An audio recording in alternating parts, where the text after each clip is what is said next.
Queridas amigas, prezados amigos, que o Senhor seja conosco e nos envolva na sua proteção. Em O Livro dos Médiuns, no capítulo 14, no item 159, Allan Kardec, com a sua sabedoria peculiar, escreveu uma frase que se tornaria basilar, fundamental e, ao mesmo tempo, inauguraria um conceito de natureza internacional. Todo aquele, diz ele, todo aquele que sente num grau qualquer a presença dos espíritos é, por este fato, médium. Allan Kardec, como filólogo, estudioso das palavras, tanto do idioma francês como de outras línguas latinas e neolatinas, estabelece um conceito diferente, um termo para designar um conteúdo que era antigo. Médium era um termo que ele próprio estruturou para dar ideia àquela estruturação que é antiga, que acontece em alguns seres humanos, que é a capacidade de perceber a presença dos espíritos, utilizando-se de um vocábulo latino. Médium, aquele que está no meio, ele cria, portanto, uma outra palavra. Ele estrutura uma espécie de neologismo para poder dar uma ideia clara em torno de um fato que não era exclusivo da sua personalidade e não era única e apenas dele objeto de estudo. Não era, portanto, patrimônio exclusivo da sua alçada. Não era descoberta ou invenção da sua cognição, do seu intelecto pessoal.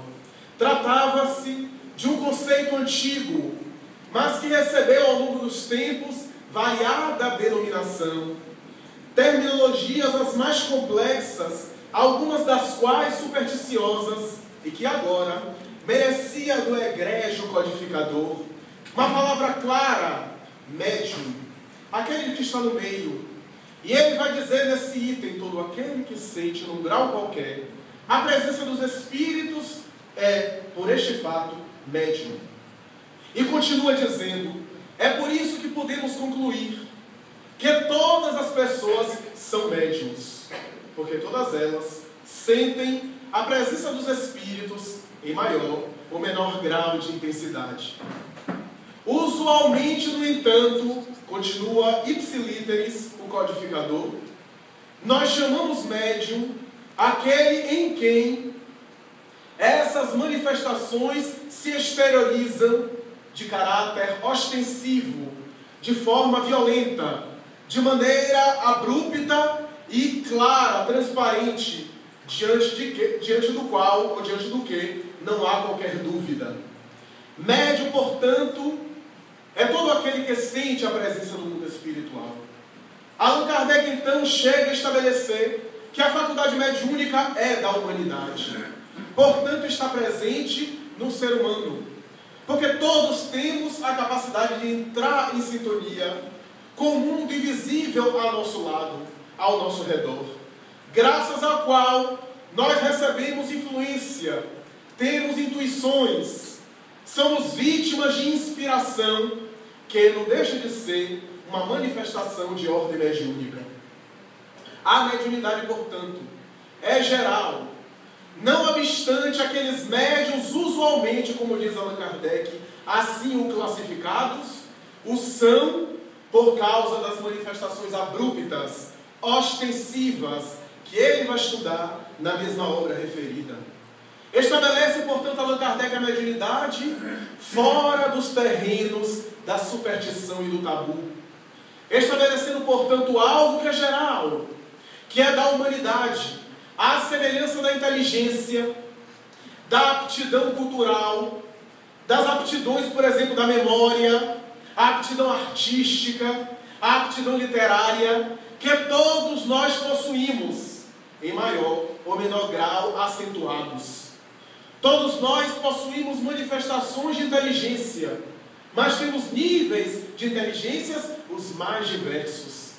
Desde aqueles que estagiam na área da genialidade, das manifestações especiais da inteligência, passando pela escala mediana geral, até o outro lado, que seria aqueles portadores de limitações, de deficiências, de retardos, de situações oligofrênicas, de transtornos na área da cognição, que os incapacitam de possuir uma inteligência muito pronunciada.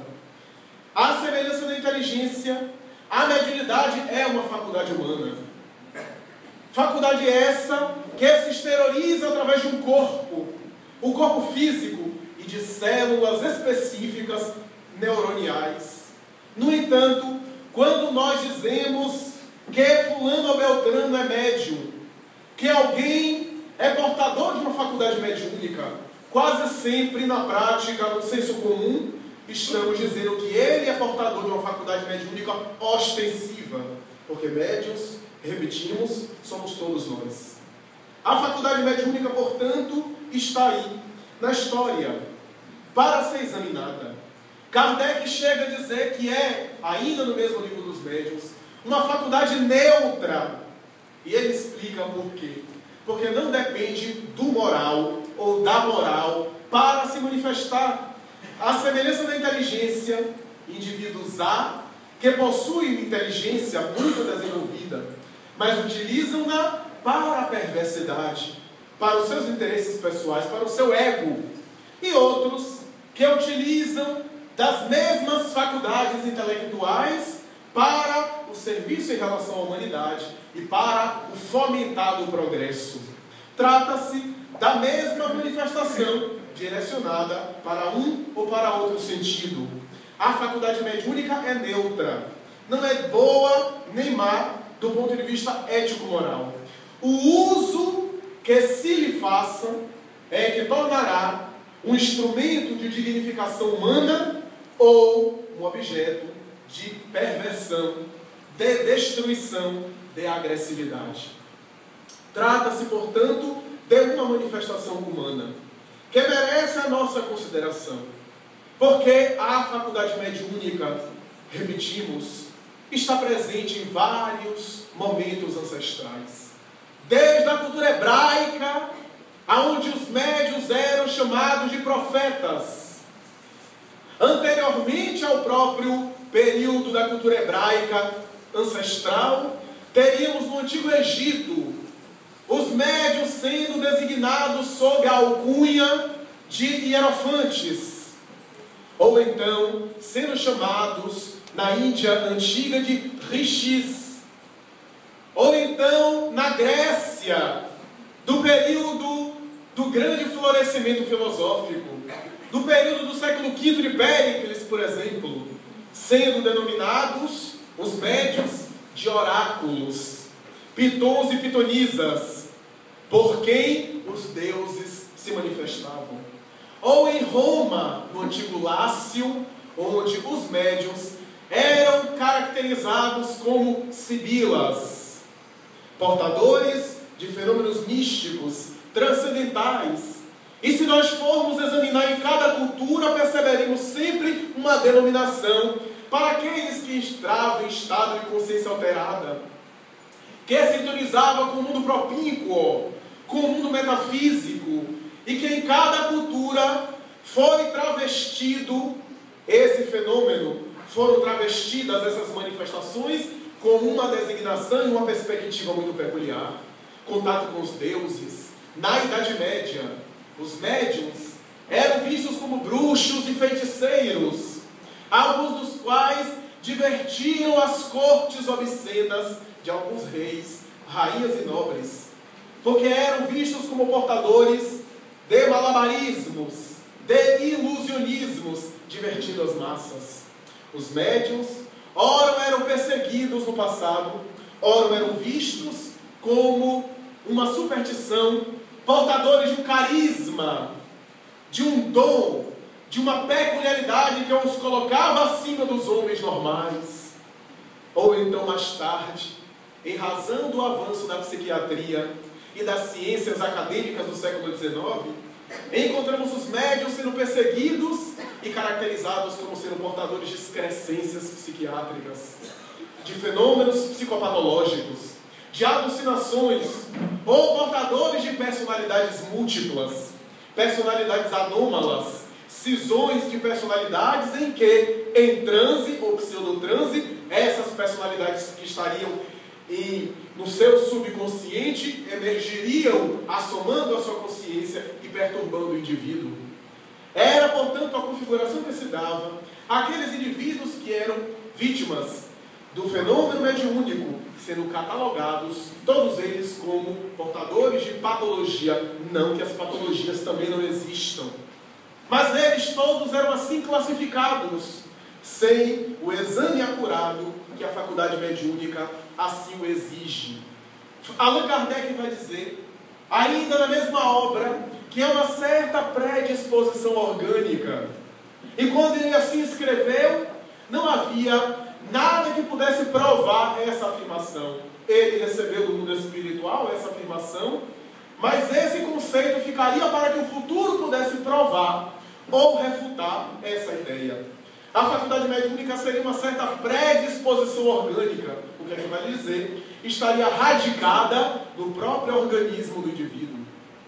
Só mais tarde, no século XX, teríamos na década de 40 uma informação do espírito André Luiz, através do médium Francisco Cândido Xavier, na obra Missionários da Luz, quando no capítulo 3, examinando a glândula pineal, ou epífise, ele vai dizer, em uma época que ela não era considerada, sendo então vista pelos cientistas e pela medicina em geral, como sendo apenas um órgão vestigial da evolução, a semelhança de uma cauda que o homem primitivo perdeu, e assim era considerada, André Luiz diz que além de ser responsável por alguns fenômenos dos ciclos de vigília e de sono, os fenômenos do sono e da consciência desperta, e também relacionado com a melatonina, além disso, a pineal seria responsável por velar os fenômenos sexuais na infância, trabalhando a sexualidade da criança de maneira velada, isto é, adormecendo-lhe as manifestações sexuais nessa fase, para que, chegando na adolescência, ela perdesse essa função de veladora do sexo, abrindo espaço para a puberdade e para as manifestações da adolescência, e ensejando que assumisse uma segunda tipo de função, que André Luiz chama glândula da vida mental, isto é, responsável pelos transes anímicos e mediúnicos. Allan Kardec tinha a sabedoria de estabelecer que era uma certa predisposição orgânica. André Luiz, na década de 40 do século XX, fala a respeito da pineal. E hoje, com vários trabalhos, entre os quais se destaca a dissertação de mestrado do Dr. Sérgio Felipe de Oliveira, da Universidade de São Paulo, aqui no Brasil, cujo trabalho volta-se sobre a pineal, consegue constatar que os médios chamados ostensivos têm uma glândula pineal diferente daqueles que não são ostensivos.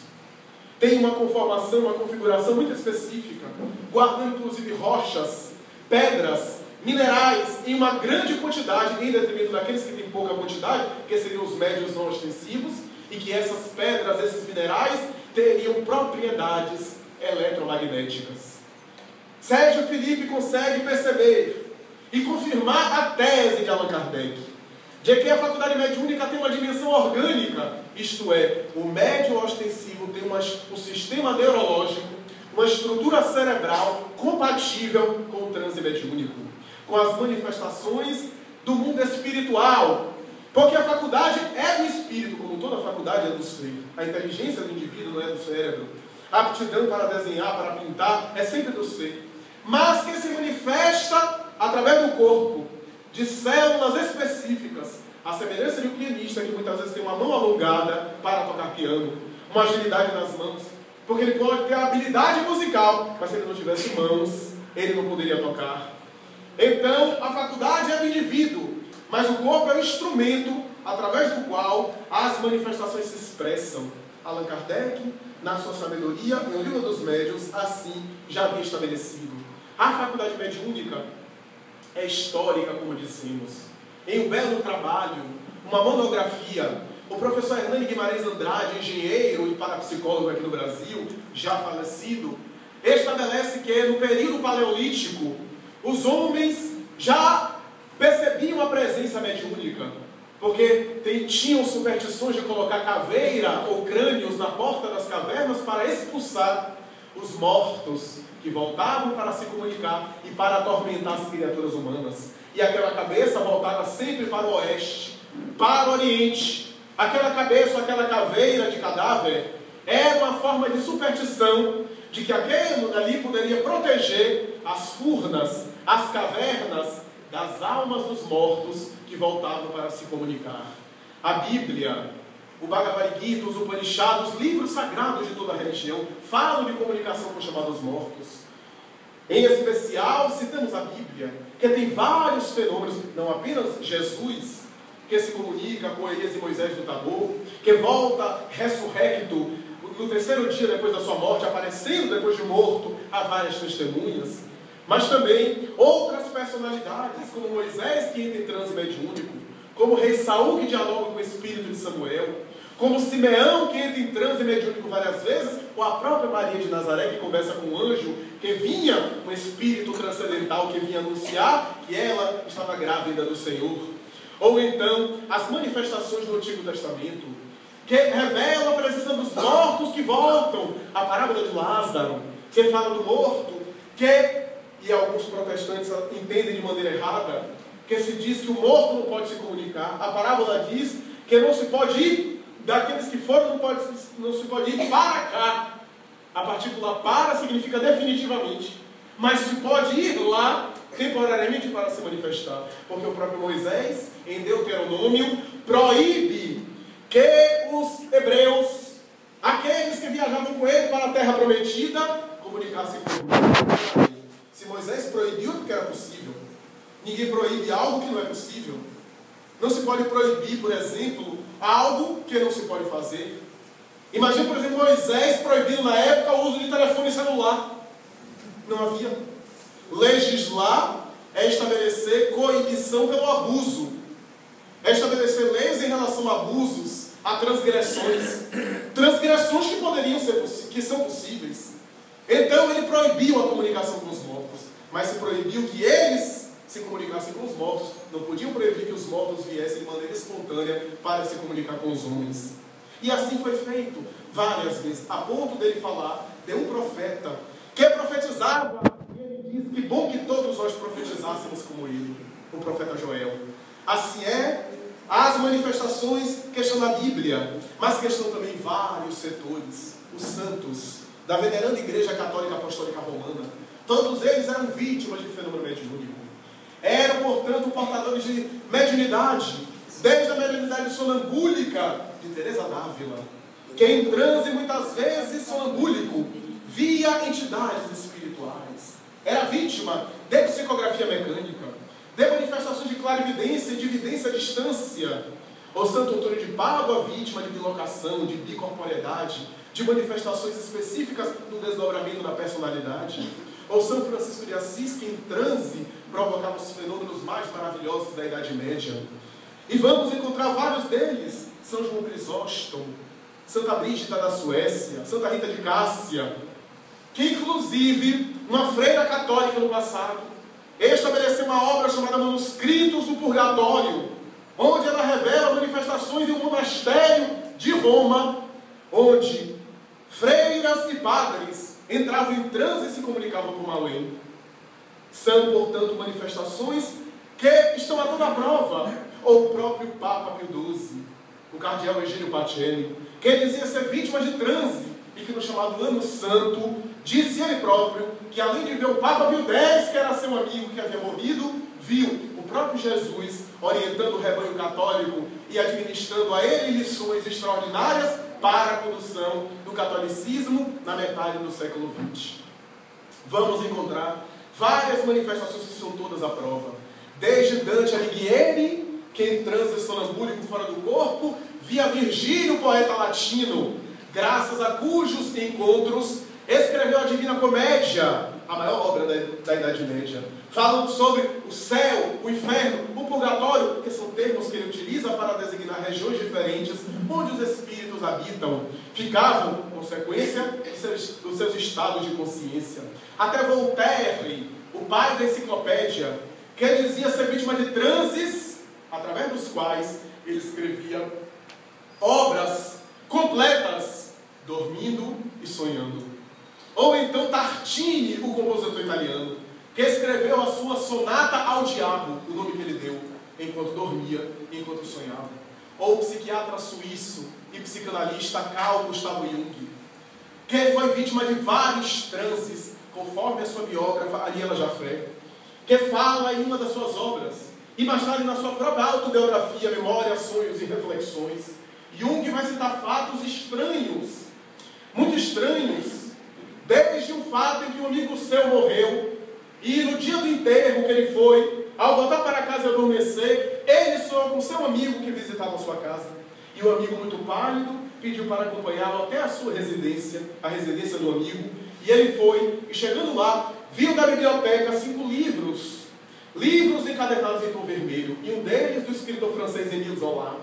Ele acordou, despertou, fez a viagem que fez durante o sonho, e muito constrangido, disse ele mesmo: eu bati na porta. A viúva do meu amigo, a sua esposa, atendeu. Eu, muito constrangido, pedi para ir até a biblioteca da sua casa, que eu não conhecia. E ao entrar, eu vi vários livros, e na segunda prateleira de baixo para cima, 5 livros em tom vermelho. E um deles, Émile Zola. Quando eu retirei o livro, estava o título da obra, A Herança dos Mortos. Jung vai dizer como é que o meu inconsciente saiu do corpo e viu coisas que já estão lá. Como é que eu posso interpretar isso dentro do contexto da psicanálise? Ficou em dúvida e mais tarde rejeitou o fenômeno, dizendo que era o medo inconsciente que ele tinha da morte. Mas não pôde explicar direito como é que se deu esse fenômeno. Em várias ocasiões ele era vítima de transe, graças aos quais ele escreveu obra. Por exemplo, a obra chamada Resposta a Jó, que ele diz que foi vítima de algo que pegou ele pelo pescoço.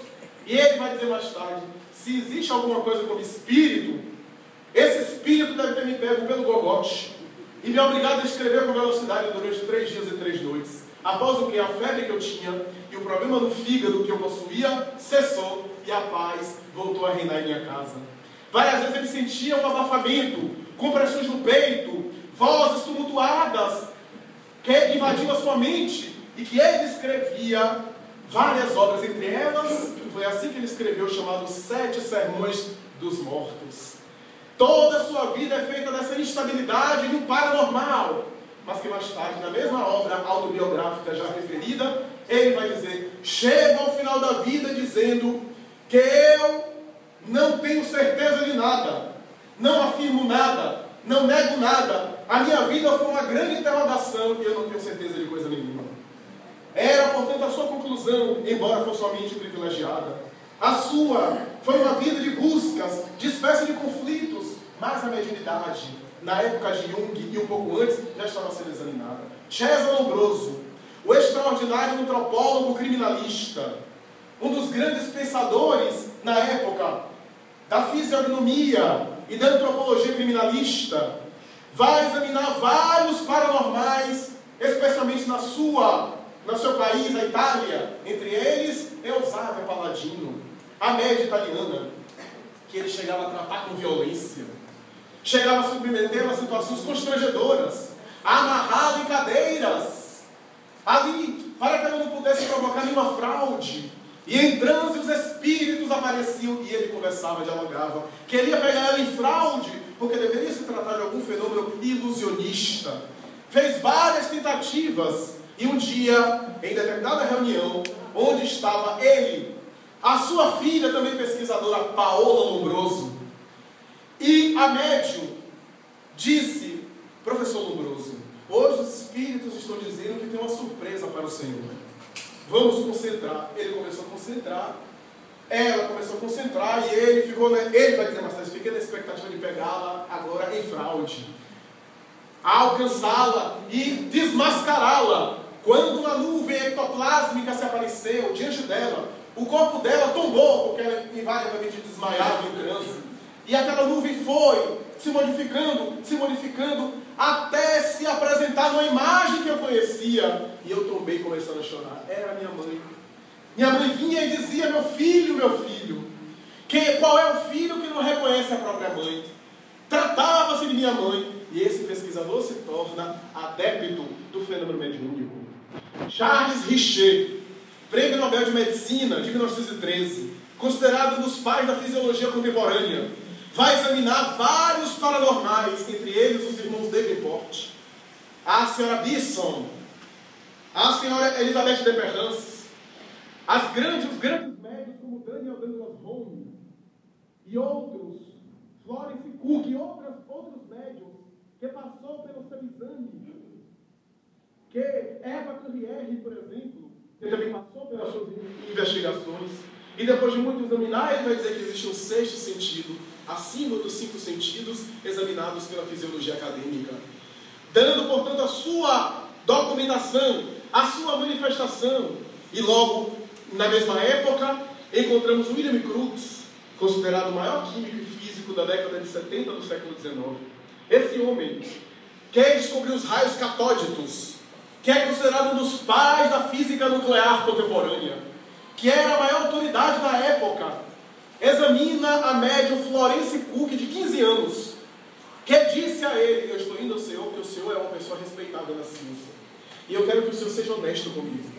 Se eu for portadora de alguma patologia, de alguma esquizofrenia, seja honesto e diga ao mundo inteiro que se trata de uma doença.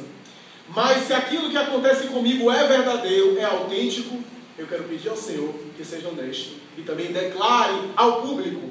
A Sociedade Científica de Londres chamou ele e pediu a ele para investigar aquela senhora que pedia a sua ajuda, aquela jovem senhora. E ele, durante 3 anos, recebia todos os dias ela no seu laboratório de pesquisa, no porão da sua casa. E ali submetia ela aos mais rigorosos testes. Despia, examinava nos orifícios naturais, colocava ela dentro de sacos plásticos ou de cadeiras amarrada. E nesses transes aparecia um espírito, entre outros, o espírito de uma mulher chamada Kate King, que conversava com ele, o pesquisador, e que às vezes conversava com a médium desperta. Ele chegou a botar na balança o espírito e a médium, para saber o peso de cada uma. E o espírito, às vezes tinha peso, às vezes não tinha. E a médium tinha um peso constante. Quer dizer, às vezes perdia 300 gramas de peso a cada sessão. Imagine se todas as mulheres fossem médias, produzindo um fenômeno mediúnico e perdendo peso. Então, era, portanto, uma fenomenologia, um transe específico que chamava atenção. E ele fez exames, cortou o cabelo da entidade desencarnada, examinou no microscópio, comparando com o cabelo da médium, eram cabelos diferentes. Cortou a roupa e percebeu que aquela roupa não havia sido fabricada em nenhuma indústria conhecida. Fez vários exames, percebeu que a médium roía a unha e o espírito de uma unha muito bem trabalhada. Achou que ele estava tendo alucinações. Improvisou uma câmera fotográfica da época para tirar fotos. E ele próprio apareceu fotografado, abraçado com a entidade espiritual. Portanto, se a chapa, a câmera fotográfica conseguia perceber, não se tratava de uma alucinação dele. Até porque a máquina às vezes fotografava os três conversando. Portanto, ele fez exames muito acurados. E depois foi à Sociedade Científica de Londres e disse: vocês me pediram para dizer se um fenômeno desse é possível. Eu não acho que seja possível. Eu acho que ele é real. É uma palavra de um homem de autoridade. Mais tarde, quando ele foi receber da rainha da Inglaterra o título nobilitar de Sir, ele, diante das autoridades da Inglaterra, do Império Britânico, ouviu alguém dizer: confesse agora que você estava enganado. Naquele tempo você estava apaixonado pela menina. É natural, é uma mulher, uma jovem de 15, 16 anos, e você é um homem já de 50 anos de idade, você deve ter sido ludibriado, envolvido por ela. É natural. Ele respondeu: quanto mais o tempo passa, mais certeza eu tenho de que tudo aquilo que eu examinei é verdadeiro. Portanto, era a mediunidade, examinada em laboratório, para mais tarde descambar no século XX, quando um homem, na Universidade de Duke, vai dizer: precisamos de uma pesquisa quantitativa, não apenas qualitativa como se fez no passado. Necessitamos repetir o fato várias vezes matematicamente para se ter certeza. É necessária uma pesquisa quantitativa, porque a metapsíquica de Richer, de Crookes, de Lombroso examinava fatos específicos, mas é necessária repetição para evitar coincidência. Para, na lei da probabilidade matemática, nós temos a certeza. E o Dr. Joseph Bates Riley vai dizer: eu proponho a palavra parapsicologia para estudar os fenômenos mediúnicos. E começou a estudar os fenômenos mediúnicos. Inicialmente a telepatia, e confirmou a telepatia. Mais tarde a psicocinesia, a capacidade de alguém paranormal movimentar objetos, como fazia Uri Geller, Edgar Cayce e outros paranormais. E depois de examinar, ele vai chegar a dizer: existem fenômenos que são produzidos pela mente do indivíduo, fenômenos de percepção extrasensorial que o indivíduo possui, mas existem fenômenos que não são produzidos pela mente do indivíduo, mas por agentes estranhos. A parapsicologia até agora, disse ele, tem dois tipos de fenômeno: fenômeno psigama, que é o fenômeno produzido pela mente do indivíduo, que gera manifestações intelectuais, por exemplo, de escrita. Fenômenos psicapa, que são fenômenos materiais, gerados pela mente do indivíduo, movimento de objetos, movimento poltergeist. Mas há um terceiro tipo de fenômeno, que eu chamo de fenômeno psi-teta. A letra teta vem de thanatos, morte. E ele vai dizer: o fenômeno psi-teta é provocado por um agente teta, portanto, um ser morto, um ser desencarnado. Ele vai dizer mais tarde, diante da Universidade de Duke, estupefata, porque depois disso ele vai perder a cadeira e vai ser expulso da universidade, vai dizer: a mente não é física, mas pode interferir no mundo físico através de processos não físicos. Eu declaro que os mortos podem se comunicar, podem se manifestar. E a partir disso, ele deu um grande passo em outras investigações. Mas Allan Kardec já havia examinado as possibilidades mediúnicas do indivíduo no maior compêndio sobre o assunto. Até hoje a ciência, desde a parapsicologia, da metapsíquica, mais tarde outras doutrinas como psicobiofísica, transcomunicação instrumental, psicotrônica e outras doutrinas, nenhuma delas conseguiu estruturar um compêndio, uma obra tão completa, tão bem estudada, tão bem fundamentada como é o Livro dos Médiuns. Porque ali está o básico das variadas manifestações mediúnicas. Ali está as faculdades gerais, chegando a ter cerca de 70 tipos de faculdades mediúnicas examinadas, que são geral, porque cada médium é um. Não existe um médium de psicografia igual ao outro, porque cada indivíduo é um. E como a faculdade é do indivíduo, da mesma forma que não existe um pianista igual ao outro. Cada um tem as suas manifestações e tem a sua cor, a sua tonalidade, que se expressa no fenômeno mediúnico. Mas ele deu o geral, examinando desde o método, os sistemas para encarar o fenômeno, o laboratório da mediunidade, que é uma espécie de laboratório, até chegar nos tipos de faculdade mediúnica, os tipos de fenômeno. Ele vai dizer fenômeno de efeito físico e fenômeno de efeito intelectual. Portanto, antecipando, por exemplo, Richer, quando falou mais tarde, fenômeno subjetivo, intelectual, fenômeno objetivo, material. Ele, portanto, abrange os tipos de fenômeno, mas vai também estabelecer a intensidade das faculdades mediúnicas.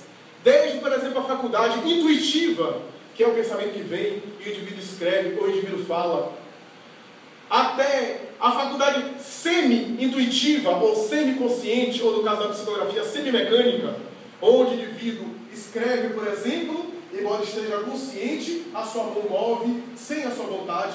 Ou ele entra em transe e sua boca fala, mas ele está acompanhando e interfere mais ou menos no fenômeno, que é a faculdade geral de psicofonia.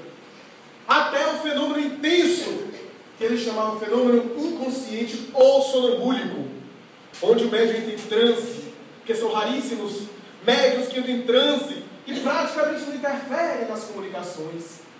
Voltando depois, sem se lembrar de absolutamente nada do que ocorreu na psicografia ou na psicofonia. Ele vai manifestar também as suas ideias a respeito dos transes de efeitos materiais. Mas vai dizer que os efeitos intelectuais é que nos interessa mais, porque traz informações intelectuais muito mais detalhadas e para desenvolver a nossa mentalidade a respeito do fenômeno mediúnico. Vai examinar mais tarde a obsessão, dizendo que é uma grande patologia, uma epidemia na área da mediunidade. Não apenas da mediunidade, mas também da nossa saúde mental. Vai examinar as manifestações da influência do médium. É curioso notar que Kardec tem um capítulo onde fala que o médium pode interferir na comunicação e que o espírito do médium pode se manifestar também. Quando nós vimos depois dele alguns psicanalistas dizer que existem transes que são do inconsciente, Kardec já dizia isso. Já dizia que há fenômenos que é do próprio indivíduo. Ele não negou isso. Se eu, por exemplo, sou frustrado na minha vida pessoal, queria ser sacerdote e não consegui nem ser coroinha da igreja, eu entro em transe e começo a falar em latim, até imitar o jeito do sacerdote. Pode ser uma frustração da minha personalidade que eu recalquei e em transe eu joguei para fora. Se alguém aqui quer ser militar, quer ser alguém de um posto de alto coturno, de alto escalão na área das forças do exército, das forças armadas, e não consegue nem entrar, nem ter um posto específico dos mais simples, ele fica com a frustração e pode entrar em transe e manifestar uma personalidade. Até aí tudo bem, nós concordamos. Mas há fenômenos, diz ele, que a tese do inconsciente não resolve. Ele não fala do inconsciente porque o inconsciente só foi inventado depois. Allan Kardec antecede a psicanálise, as teses do inconsciente. Ele vai dizer que o espírito do médico pode se manifestar. Mas há coisas que não passou pela cabeça do médico. Ele nunca tomou conhecimento. Se eu entro em transe e começo a dizer coisas que eu nunca vi, nunca sei, como é que passou? Porque tudo aquilo que está no inconsciente armazenado é porque eu arquivei, eu armazenei. Pelo menos dizem os especialistas. Como é que eu digo coisas que nem eu mesmo sei? Que às vezes a pessoa que recebe nem sabe. Como algumas pessoas diziam a respeito de Chico Xavier. Quem não se recorda da famosa atriz brasileira, Nair Belo, que disse: é tão curioso que havia coisas que meu filho dizia a Chico Xavier que eu nem eu sabia. Eu tive que pesquisar com a família. E pesquisando com a família, os familiares confirmavam que ele tinha razão. Detalhes da relação familiar que ele dizia e que eu nem sabia. Então, aquela tese, não, mas Chico captou do inconsciente dela. Chico captou telepaticamente dela. Mas isso nem ela sabia. Como é que ele captou? Ah, mas alguém sabia. Mas se ninguém soubesse, não podia confirmar a informação. Então são, portanto, sofismas para não se acreditar e não se dar o aval do fenômeno mediúnico. A mediunidade, portanto, é humana, que nós devemos estudar. Algumas pessoas perguntam, mas como admitir que a pessoa é médium? Alguém tem que me dizer? Não, em absoluto. E digamos isso com honestidade, porque aqueles pseudo-fantasistas que estão por aí correndo dizendo, você é médium, você não é, você... Como se fosse alguém que tivesse a varinha de condão e que tocasse na testa da pessoa e dissesse quem é médium e quem não é. Não existe, diz Allan Kardec no Livro dos Médiuns, nada que a gente possa olhar e dizer um é médium ou não é. Não existe uma estrela na testa da pessoa. Isso são superstições do passado. Como é que a gente percebe que a gente tem uma habilidade para tocar piano? Como é que a gente sabe que a gente tem uma memória? Como é que a gente sabe que a gente tem uma habilidade literária, cultural, científica? Estudando a nossa própria personalidade. Se nós temos sensações inabituais, se nós temos fenômenos estranhos, se nós entramos em transe, percebemos coisas que ninguém percebe, sentimos presenças muito típicas, são sintomas de mediunidade. Eu costumo brincar e até dizer, pessoas que me dizem, me disseram que eu sou médium. Eu sou, você que sabe. Se você que é a dona da mediunidade ou não sabe, sou eu que vou saber. Porque disseram que eu sou. Eu disse, você sente alguma coisa? Não sinto nada, então não é. Não, eu sinto isso, eu sinto aquilo, então é. Se a pessoa estudar, vai perceber os sintomas, as características. Quais são algumas, não vou aqui definir todas porque é impossível, mas algumas características. Às vezes o indivíduo tem instabilidade. A pessoa está aqui sem motivo nenhum, sente uma compressão no peito, uma sensação de mal-estar, ideias estranhas passam pela sua cabeça, uma espécie de medo, de desespero, de angústia, de depressão. Daqui a 2, 3 minutos depois, uma euforia, uma coisa muito boa, uma alegria. Ele varia muito, porque é uma antena que vai captando. Então ele varia emocionalmente de acordo com as sensações que ele percebe, que ele capta no ambiente. É um dos sintomas, mas ele isolado não diz nada, porque pode ser um sintoma de transtorno emocional. Então precisamos examinar o conjunto. Ele tem essa instabilidade, mas, por exemplo, outra sensação de estar sendo visto, de estar sendo observado, de estar sendo acompanhado, vê coisas que ninguém vê, ouve barulhos que ninguém ouve, sonhos estranhos, pesadelos, fenômenos de efeito físico, se for o caso, transes onde ele altera a consciência, são algumas das sensações que ele estudando, cada vez que ele estuda mais, fica mais claro. Há uma fantasia em nosso movimento que, lamentavelmente, ainda não foi superada. Não, se eu mexer com isso, a coisa vai piorar. Eu vou me atormentar. Pelo contrário, está atormentado assim, porque aonde vai está captando. A mediunidade é um telefone. Se a pessoa não cuidar do telefone, imagina o telefone do meio da rua, a gente está vendo os telefones públicos como fica, apesar dos aparelhos celulares. Uma tragédia, porque o telefone fica no meio da rua e a pessoa é inescrupulosa, pessoas que não têm um respeito pela comunidade, pelas criaturas, quebram o telefone. A mediunidade é o telefone. Se a pessoa não cuidar, é como se fosse o telefone no meio da rua. Qualquer pessoa pode manusear e perturbar a pessoa, porque é médium. É uma faculdade orgânica. Se é orgânica, aonde vai, está sintonizando. E se não sintoniza com os bons, sintoniza com os perversos, com os maus. Então, cuidar é direcionar. É canalizar as energias para o bem. Canalizar a faculdade para as manifestações saudáveis. Para ter, inclusive, proteção, para ter vida e para conseguir educar. Por exemplo, se eu tenho uma boa memória e eu treino a memória amplia. É natural, amplia as possibilidades. Mas também eu direciono. Se eu tenho uma aptidão para tocar piano, eu estudo música, eu estudo a teoria musical, eu treino, eu tomo aulas, é natural que eu abranja, eu amplie a minha manifestação e eu eduque ela para o meu bem-estar e para a beleza, no caso da faculdade artística.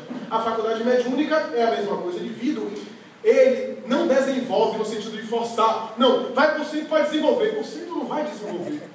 O centro vai educar as manifestações que você tem, porque é uma faculdade orgânica. Vai educar. Mas é natural que quando o indivíduo educa e exercita, às vezes ele amplia a capacidade, o raio de ação. No bom sentido. No sentido de captar as entidades nobres. De ser assessorado pelo seu guia espiritual que está presente. Mesmo nos fenômenos de aflição, de inquietação. Querem ver outra fantasia? Os médiuns sofrem muito. E os não médiuns também. Todo mundo sofre. Quero saber quem é que não sofre nessa vida de meu Deus. Então, são fantasias. Não, se eu mexer com isso, minha vida vai dar errado. Vai acontecer. Então, a mediunidade é uma desgraça que Deus atirou sobre o indivíduo. Não tem o menor cabimento. Se o médium sofre, não é porque ele é médium, é porque ele é um espírito endividado. Tem dívidas morais. E talvez algumas das suas dívidas sejam resgatadas através da mediunidade. Mas a mediunidade é neutra, como dissemos, não é boa nem ruim. O uso que nós façamos é natural, que as expressões... Certa vez, Divaldo Franco comentou que, conversando com a sua mentora espiritual, Joana de Ângeles, ela disse para ele, o que é que você quer? Porque ele estava enfrentando muita dificuldade. Ele disse assim, não seria melhor eu fazer outra coisa, sem negócio de mediunidade, causando tanta confusão, fazer assistência social, uma tarefa, etc., ao invés de ficar utilizando a faculdade mediúnica? Disse, é válido, é válido. Mas você tem alguns compromissos nessa área. Mas é válido, mas eu sou obrigado. Não. Ninguém é obrigado a nada. Nós temos a capacidade de escolha. Mas veja bem, você experimenta algumas sensações de aflição através da mediunidade. Você pode optar por não exercer a mediunidade, mas essas aflições vão chegar de outra forma. Se você não usar dessa forma, vai chegar através de uma doença, você vai ficar acamado, vai ficar no leito, às vezes imobilizado durante muito tempo. O que você prefere? Eu prefiro a mediunidade. É melhor, né? Porque a mediunidade a gente sente as aflições, mas não tem nenhum problema física, nos locomovemos, etc. Então, se algumas dívidas espirituais do médium é convidado a resgatar através da mediunidade, não é por causa em si da mediunidade, mas pelo espírito comprometido. E as cobranças chegam através de. Então, a faculdade mediúnica tem essas expressões. Estudá-la é o primeiro ponto. Como fazer para o indivíduo, por exemplo, entrar no laboratório de química? Ele precisa primeiro entender o básico de química. Porque ele pode entrar no laboratório, onde tem inclusive substâncias nocivas, corrosivas, perigosas, e causar um incêndio, causar uma perturbação, causar um prejuízo a alguém. A reunião mediúnica é um laboratório. Não podemos pegar, porque existe isso também. A pessoa entrou no centro, mal entrou, a gente bota na sessão mediúnica. E às vezes a pessoa está em desequilíbrio. Primeiro tratar do desequilíbrio, para depois encaminhar. Até porque, se a pessoa melhorar nos seus desequilíbrios, a mediunidade também melhora. Porque às vezes o desequilíbrio dela se manifesta através da mediunidade. Então, é uma área muito delicada. Primeiro, não podemos colocar uma pessoa ignorante do que é a mediunidade, do que é a doutrina espírita, em uma transe mediúnica, porque ele dentro da reunião não vai saber o que é que está acontecendo. Vai ter transes, vai ter entidades zombeteiras, brincalhonas que vão colocar ele no ridículo, vai ter fenômenos anímicos que ele vai achar que é de espírito e é da própria personalidade, porque ele não estudou. Então, primeiro, estudar a doutrina, estudar a fisiologia do fenômeno. Como é que acontece o fenômeno? Como é que ocorre o transe mediúnico? Como é que acontece a incorporação? Palavra errada. O mais correto seria a psicofonia. O fenômeno pelo qual o espírito utiliza o aparelho fonador do médium, que na verdade é uma área cerebral responsável pela linguagem oral, na terceira circunvolução frontal esquerda. Então ele aciona essa área para a expressão do fenômeno da fala, como pode acionar a área da escrita, da linguagem escrita. É, portanto, uma ação. Ele não incorpora necessariamente. Mas, muitas vezes, nós não entendemos. Então, precisamos estudar primeiro a mediunidade, estudar as próprias sensações, fazer silêncio interior, meditar, exercer o hábito da oração, que as coisas vão ficando mais claras. E também, naturalmente, depois, praticar. Mas se preocupar durante essa prática com a conduta pessoal. Porque, às vezes, o indivíduo é um excelente médium, no sentido de fenômeno, mas é um indivíduo que está ainda nas atitudes agressivas do mundo, nas atitudes levianas. É um indivíduo que gosta das farras, sem nenhuma crítica, nada contra as farras, nada contra nem nada a favor.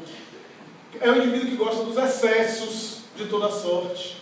É um indivíduo que tem uma conduta ainda promíscua, agressiva. Ele pode ser um excelente médico, mas não pode, ou melhor, não deve trabalhar em uma sessão mediúnica, porque ele é um psiquismo ainda em desequilíbrio. E se ele é um psiquismo em desequilíbrio, as entidades espirituais vão encontrar o desequilíbrio nele para atormentar uma reunião. Então é necessário primeiro ele controlar as suas emoções, porque o médium é uma espécie de indivíduo que vai dar um recado. Imaginemos uma pessoa agressiva e bronca, dá um recado aqui, eu vou chamar a pessoa e vou dar, diga um recado, ele vai dizer da forma que ele quiser, e às vezes vai alterar o meu recado. Então o médium é aquele que passa o recado, então ele precisa controlar as suas emoções, senão ele vai alterar as comunicações. Se criou uma palavra chamada animismo, que é uma palavra, depois de Allan Kardec, inclusive é de Alexander Aksakov, no livro Animismo e Espiritismo, que não era espírita, era um cientista, que mais tarde se tornou espírita. Mas é uma palavra que define o fenômeno do espírito do médium, que se tornou um verdadeiro fantasma. De maneira simples, porque nós estamos em um seminário e não podemos aqui elaborar tudo, toda a comunicação mediúnica tem uma tinta anímica.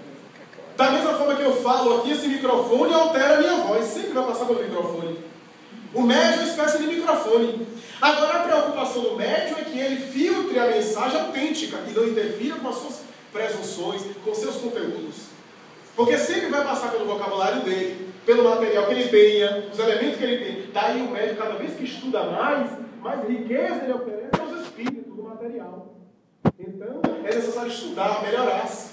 Então passa. Agora, se o médium é inquieto, angustiado emocionalmente, ele vai interferir e alterar a mensagem que recebe com o conteúdo das suas paixões, das suas preocupações, dos seus vícios mentais, porque ele não conseguiu controlar as emoções. Então ele entra em transe. Quanto nós temos visto isso em sessão mediúnica? Ele entra em transe. O espírito quer falar uma palavra de baixo calão, agressiva. O médium em transe, que é equilibrado, porque essa é a tarefa nossa no médium. Troca a palavra. Usa uma outra palavra que tem o mesmo significado, mas que não seja agressiva. É equivalente. Às vezes a entidade se irrita. Eu queria falar isso e aquilo, mas não consigo. Porque essa besta aqui não me dá espaço. O espírito agressivo, perverso, etc. Porque essa é a nossa tarefa. O médium deve ir se adaptando, trocando os conteúdos, evitando os vícios para servir melhor às comunicações. Allan Kardec vai dizer, não importa muito o nome que assina as comunicações, porque a gente adora isso. A gente adora o nome que está assinado. Se for uma entidade espiritual que assina e que é desconhecida, nós não... Mas se for Einstein que se comunicou, a gente já fica em ebulição. Kardec vai dizer o que importa a embalagem do conteúdo. O mais importante é o conteúdo. Vai dizer primeiro examinar o conteúdo da mensagem. O conteúdo moralmente é correto, convida ao bem. O conteúdo cientificamente é correto, isso é, não tem nenhum absurdo, nenhuma coisa, uma loucura científica, uma coisa bizarra, é correto, a linguagem é clara, então muito bem. Se tivermos dúvida no conteúdo, passamos ao segundo item, diz Kardec, o caráter moral do médium. O médium é uma pessoa equilibrada? É uma pessoa que cobra a mediunidade? Ou é uma pessoa que tem a mediunidade gratuita? É uma pessoa dedicada, que está voltada para a obra do bem, que faz outras atividades, e que não apenas frequenta o centro apenas em dia de sessão mediúnica, porque tem médico que só vai ao centro no dia da sessão mediúnica. A tarefa dele é apenas passar mensagem. E não se equilibra, não se torna uma pessoa melhor. O médium é uma pessoa dedicada a algum trabalho social, algum trabalho do bem, ele age na caridade, é o segundo elemento. Porque Kardec vai dizer, um bom médium não é apenas aquele que se comunica facilmente, mas é aquele que é simpático, fluidicamente, com os espíritos nobres. É aquele que tem identificação, vibração, os fluidos, e que isso faz com que ele perceba as diferenças. Nós aqui fechamos os olhos, entramos em transe, o espírito pode até estar mentindo, pode até estar dizendo outra coisa, mas nós sentimos pela vibração de que teor é, porque a vibração ninguém engana. Se é o espírito brincalhão e que está se passando pelo guia espiritual do médium, ele irradia uma irradiação diferente, ansiosa, inquieta. Mas se é o espírito nobre, ele transmite uma sensação de bem-estar, de paz, de uma sensação até difícil de descrever, uma certa compaixão. Depois de um transe com uma entidade amiga, a entidade sai e nós ficamos com aquela compaixão, com aquele entendimento. Praticamente as coisas da Terra perdem o sentido, perdem o valor que a gente dá. Então, isso tem a ver com os transes, com o fenômeno mediúnico. A mediunidade, portanto, meus amigos, tem essas manifestações, tem esse caráter que deve ser muito bem estudado. Daí o controle moral do médium, a preocupação de ele controlar suas emoções, para não ter manifestações esquisitas, chutar os outros, agredir as pessoas em transe, levantar na sessão mediúnica e dar tapa no doutrinador, chutar cadeira, quebrar cadeira. São, portanto, manifestações. Espíritos que incorporam e o médium se joga no chão. São fenômenos nervosos. Porque as pessoas acham que o médium forte é isso. É que dá um transe e joga. Isso não é médium, é doente mental. Tem nada a ver com mediunidade. São fenômenos nervosos que nós devemos ter cuidado. Não estou negando aqui que alguns espíritos tentam fazer isso, principalmente no começo da iniciação mediúnica. O médium sente esse impulso, mas ele não cede. Agora, esse médium que está aí já há anos trabalhando mediúnica, se jogando no chão, catando cavaca, dançando a Macarena, esse médium aí, se a gente for acompanhar ele em casa, é uma pessoa desequilibrada na intimidade, é uma pessoa agressiva, etc. Então os espíritos encontram um campo nele para manifestar esse tipo de coisa, para expressar esse tipo de realidade. Chico Xavier entrava em transe com as entidades mais agressivas, e é claro que ele não deixava de servir de veículo. Ele tinha que servir de veículo, e a entidade agressiva vinha, falava de maneira agressiva, é natural. Mas não quebrou cadeira, não quebrou mesa, não deu chute em ninguém. Porque isso tem a ver com o controle do médium. Porque o médium é o primeiro doutrinador da entidade que por ele se manifesta. através do controle, ele conversa mentalmente com a entidade. Se controle. Você não vai ter campo para fazer tudo. Aqui é um ambiente de respeito, é a casa de Jesus. Vai já dando-lhe informações para que ele possa educar-se, para que ele possa transformar-se. Eu já contei aqui várias vezes que há um grupo espírita em uma região de Minas Gerais, havia no passado, que as pessoas quebravam cadeira, quebravam mesa, entravam em trânsito, os obsessores quebravam tudo. E o dirigente suspendeu a reunião durante alguns dias, depois voltou com tudo novo. E quando o primeiro médico entrou em transe, depois da prece inicial, levantou e deu um burro na mesa, deu um grito. O segundo deu um chute e deu outro grito. A mesa que o dirigente havia comprado era de concreto armado no chão. Depois de 15 minutos, nenhum obsessor mais quis quebrar nada. Os obsessores já se manifestavam dizendo: louvado seja nosso Senhor. Nunca mais ninguém quis dar burro em mesa nenhuma. Então tem a ver com o inconsciente do médium, com as manifestações às vezes de exibicionismo, que nós devemos educar, que devemos ter em conta. Em outra sessão, a falência foi do doutrinador, um grupo do Paraná, o doutrinador conversando com a entidade, e a entidade começou a discutir, e as entidades agressivas tentam discutir com os doutrinadores. Os doutrinadores não devemos nunca entrar em discussão com a entidade, porque é isso que elas querem, para perturbar o grupo e naturalmente causar um mal-estar. Então, a entidade começou e deu tempo de terminar a sessão. Então, o doutrinador disse: agora você vai sair, porque a gente vai sair. Não saio. A entidade: você sai. Não saio. E ficou naquela discussão. E aí o doutrinador disse assim: em nome de Deus, você vai sair. E o espírito: em nome de Deus eu não saio. E ficou naquela discussão. E o doutrinador se irritou. Disse: ah, não sai não? Peraí. Abriu a porta da sala mediúnica, pegou o médium, carregou e jogou fora. Imagine o quanto o espírito deve ter dado risada disso, gostou, porque ele conseguiu o que queria, desarticular o grupo. O doutrinador, furibundo nessa hora, voltou, fechou a sala, e quando foi para fazer a prece final, o médium bateu na porta e ele já saiu. Imagine. Falência moral do doutrinador. Tudo isso tem a ver tanto com a prática mediúnica, com a prática que o médium deve ter. O médium deve ter critério crítico. Para concluir, diríamos 3 coisas. A primeira delas é que o médium pode ser classificado, segundo alguns estudiosos do pensamento espírita, em médium natural e médium de prova.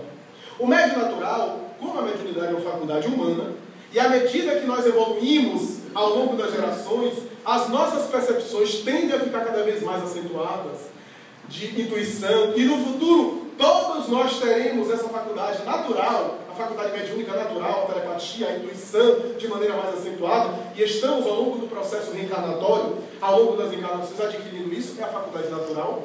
Mas tem aqueles espíritos, na maioria deles endividados, que pretendem ter determinadas tarefas na Terra e reencarnam com a mediunidade ostensiva.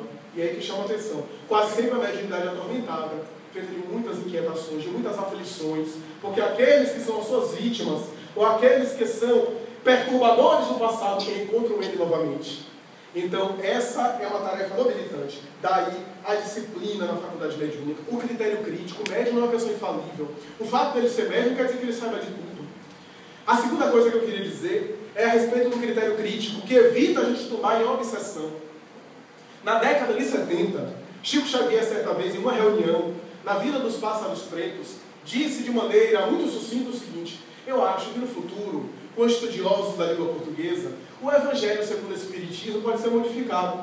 E as palavras que tem lá, que para mim são muito fortes, podem ser modificadas. Por exemplo, Kardec fala do espírito perverso, do espírito mau, do espírito obsessor.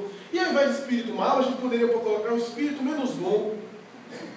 E aí ele começou a falar, por exemplo, amar os inimigos. Não é inimigo, amar aqueles que não nos querem bem.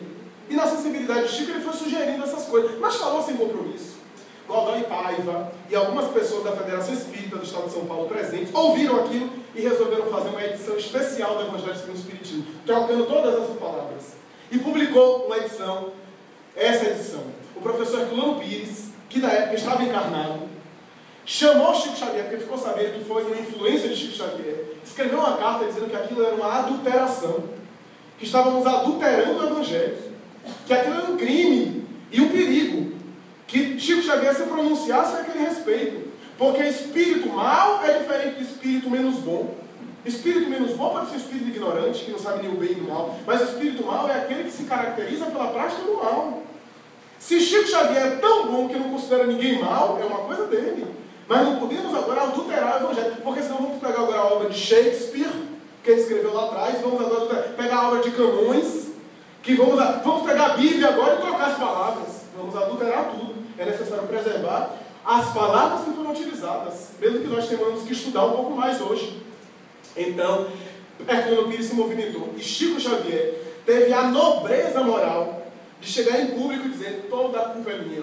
Ele não era responsável, porque ele falou sem nenhum compromisso, mas ele assumiu toda a responsabilidade. Realmente, o professor Herculano Pires tem razão, a responsabilidade é minha, vamos evitar, vamos retirar. E retirou realmente essas prateleiras.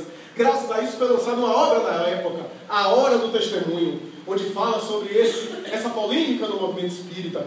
A grandeza de Chico Xavier, um médium extraordinário como era, mas com critério crítico daquilo que ele fazia, a ponto de reconhecer uma fala que ele teve naquela época. Então, a nobreza do médium, isso só colocou ele num patamar maior. E por fim, os médiuns, ainda hoje, são ainda muito incompreendidos. E aqui um conselho especificamente aos médiuns ostensivos. Bom ânimo, porque ainda os médiuns ostensivos são muito incompreendidos. São vistos e colocados em dúvida. São ainda muito questionados.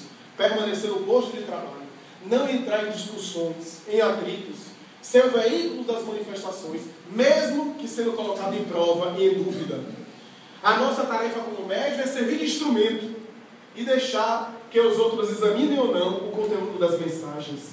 Ainda é um mundo muito agressivo, muito ingrato para os médiuns, que quase sempre são perseguidos ainda, são vítimas de intolerância, de calúnia. Por isso, os médiuns têm uma tarefa ainda muito difícil, mas eles não vieram à Terra para o recreio.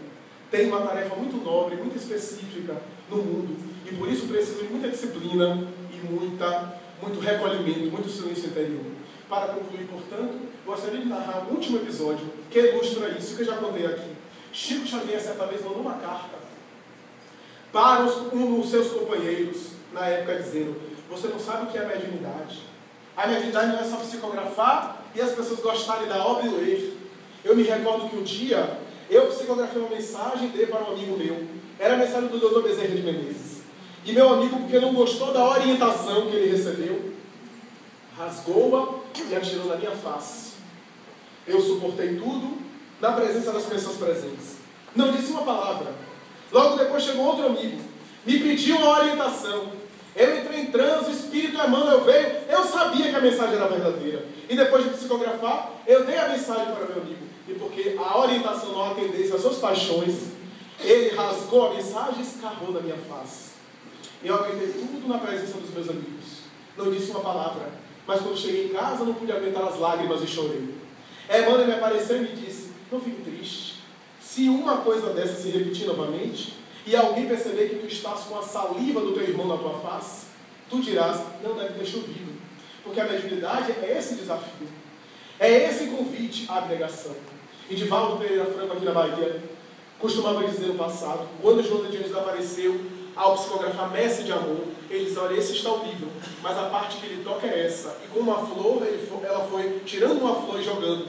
As pétalas de flores da flor foi caindo, mas quando caiu no chão se transformava em sangue. E ele olhou e disse: aqui é a parte que lhe cabe. A flor é o livro, mas as consequências é você que vai ter que arrastar. Na época estava no regime de exceção, na intolerância aqui no Brasil, na ditadura, e havia uma perseguição inclusive aos espíritas associados com o comunista. E o médium baiano disse assim: a minha vida toda está voltada para o espiritismo. Se por acaso eu morresse, por exemplo, num fuzilamento, numa perseguição, numa situação, eu me daria por satisfeito. E Divaldo disse: eu pensei logo em ser Marte. Marte espírita, já pensou? Saiu no jornal aqui. Veja que não era nada humilde, era coisa de exibição mesmo. Então, eu pensei, e Joana apareceu e disse: eu queria ser Marte. Já pensou nos primórdios aqui do Brasil ainda? E eu morrer pela causa espírita, ser fuzilado. Estava na época do Paredão. Cuba estava ainda naquela revolução, nos efeitos da revolução, e o mundo socialista ainda, o bloco socialista, o capitalismo, e ele disse: eu queria ser Marte. E Joana diz: olha, eu não depende de mim, eu vou levar o seu requerimento para os benfeitores responsáveis pela reencarnação no Brasil. E levou. E depois de alguns meses ela me apareceu e disse assim: tu ainda está disposto a ser Marte? A morrer pelo pensamento espírita? Eu disse: estou, sim, senhora. E já fiquei feliz, disse ele. E disse: pois é, o seu requerimento foi aceito. Foi deferido. Mas com uma nota de esclarecimento: tu morrerás a cada dia. A cada dia, aos pouquinhos, você vai morrer. As amizades, as incompreensões, as ingratidões, as traições, amigos que gostam de você, que te beijam no rosto, vão te fechar na tua ausência. Mãos que te acariciam vão te desonrar a tua presença. Tu terás a pessoa perseguida, o nome vilipendiado, a personalidade atacada durante anos e anos e anos. Se tu nunca te defenderes, se tu nunca mostrar que sabes, se tu nunca reagir com nenhum impulso de vingança ou de revolta, talvez chegues no momento final do túmulo sozinho, mas eu estarei contigo. E te abrirei os braços dizendo: vem, meu filho, a mediunidade te melhorou. Tu agora és um Marte. Tu experimentaste o holocausto. E Divaldo disse: eu pedi uma solicitação para anular o requerimento anterior. Que negócio é esse? Esse negócio é muito difícil. Mas é a tarefa da mediunidade. Não mais os holocaustos do passado, mas o holocausto da incompreensão, do treino da paciência, do perdão, das agressões, e permanecer em paz no exercício mediúnico. Quanto mais moralmente o médium engrandece, mais ele é uma fonte autêntica e confiável do mundo espiritual que por ele se manifesta. Muita paz.